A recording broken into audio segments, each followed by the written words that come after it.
So, one of the things that a lot of, particularly child victims of abuse, got abused into doing was to not showing any expression on their faces. You come to a place where you discover that this gets the least amount of destruction, abuse, like from your parents. Because if you're happy, it, it makes them very angry. And then when you're sad, it also makes them very angry, kind of like that, oh, I'll give you, if you're crying, I'll give you something to cry about, that many of us heard as children. If you're angry, immediate smackdown, because how dare you? You're not entitled to be angry.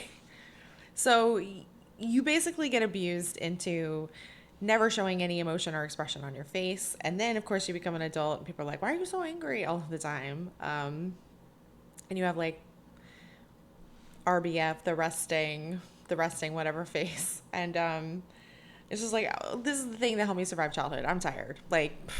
So child victims of abuse accidentally stumbled into gray rocking, which is what is recommended to adult victims of abuse who are trapped in an abuse dynamic or who are having to deal with an abuser and they don't have a choice to remove themselves from dealing with this person.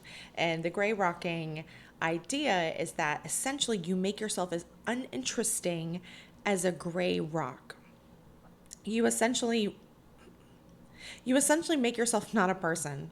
You don't give them any like emotional feedback. You don't really say anything. You don't engage with their ideas. You give non-committal answers. You essentially turn yourself into an NPC. Um, yeah. And so it is a viable short-term strategy for surviving, but obviously it is not optimal. And one of the things uh, that it, the reason why it's not optimal is because part of our emotional experience is the way we just gestalt with our physicality. So when you're crying, your face, is sad and you've got tears. When you're angry, your face is angry and you're intense. When you're happy, your eyes sparkle and, there's light in your eyes. And you're laughing. We don't exist just in our minds. There's an interplay between our inner self and our bodies, and it's a mutual process. It isn't just one way. So that's why you see some of the studies that say, like, if you change your physical presence, it can change your emotional state. Well, also your emotional state can impact your physical presence. But the thing about like the dark side of the confidence posturing information is that when you have to make yourself small, when you have to pull so much inside yourself that you are no longer present in the world. Your body is there, but your opinions don't get to be expressed, your emotions don't get to be expressed, your ideas don't get to be expressed, you do not get to exist as a person. It can also impact the way that you experience your emotions. I know for me, when I was young, like a kid, I did not cry. I did not cry. I didn't start crying until I was in college and I was in the middle of a movie or something. And I just suddenly, it was just, I couldn't, I was so overwhelmed by my feelings. And possibly part of that was because when you're watching a movie, you're not being perceived.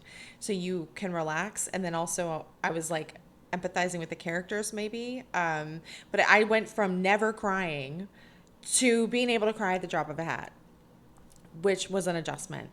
And looking back on it, I think part of it is that I was allowed now to be myself and to literally exist as a human being. This came to mind because, oh, what's her name? There's a woman who does vocal, she does voice acting, and she put up an Instagram where she was explaining how the next generation, like the Gen Z vocal actors, are not embodying the physicality of the characters. Like they're just coming in and trying to do these reads without expressing any emotion. And her opinion was that it was because, being constantly perceived makes everything cringe, and so you don't get to like express yourself. And she said essentially, oh yes, Tawny Platis, Platis. She said that, you know, in order to embody the emotions, as a voice actor, you're automatically going to be cringe. Like that is a par for the course. But that she'd never seen anything like this in her 30 years of like doing the classes. That to see the new voice actors come in with no facial expression, no physicality to their body or their posture, and it reminded me of how kids, in order to survive, you stop showing anything on your face, you stop expressing preferences, you become like a not person who's there. And I think that when we are all recommending gray rocking to adult victims of abuse who are stuck in these dynamics, that it's really important to remember that this should be a short-term survival strategy, not a long-term strategy, because over the long term, it can move you toward like anhedonia, you know, a place where maybe you stop feeling your feelings the same way that you used to. You no longer access your emotions. Also, because it's literally not safe to. Expressing any kind of being a person, being a human being, gets immediately targeted and attacked, whether physically or emotionally or psychologically. So anyway, I just wanted to say, like, there's a reason why people, while they're in the environment that is so dangerous and traumatic, you know, they're not accessing their emotions. But then once they get to safety, suddenly they're overwhelmed with everything. It's one way you know that you're safe, actually. And we actually know this from soldiers returning from deployments. While they were in it, they thought they were fine. They're getting through their days. They're doing everything they need to do. And then they get home, they're finally safe, and suddenly they fall apart. So this is a lot of the things that applies to soldiers, in my opinion, also often apply to victims of abuse. Anyway, I hope this makes sense, and I'll talk to you next time.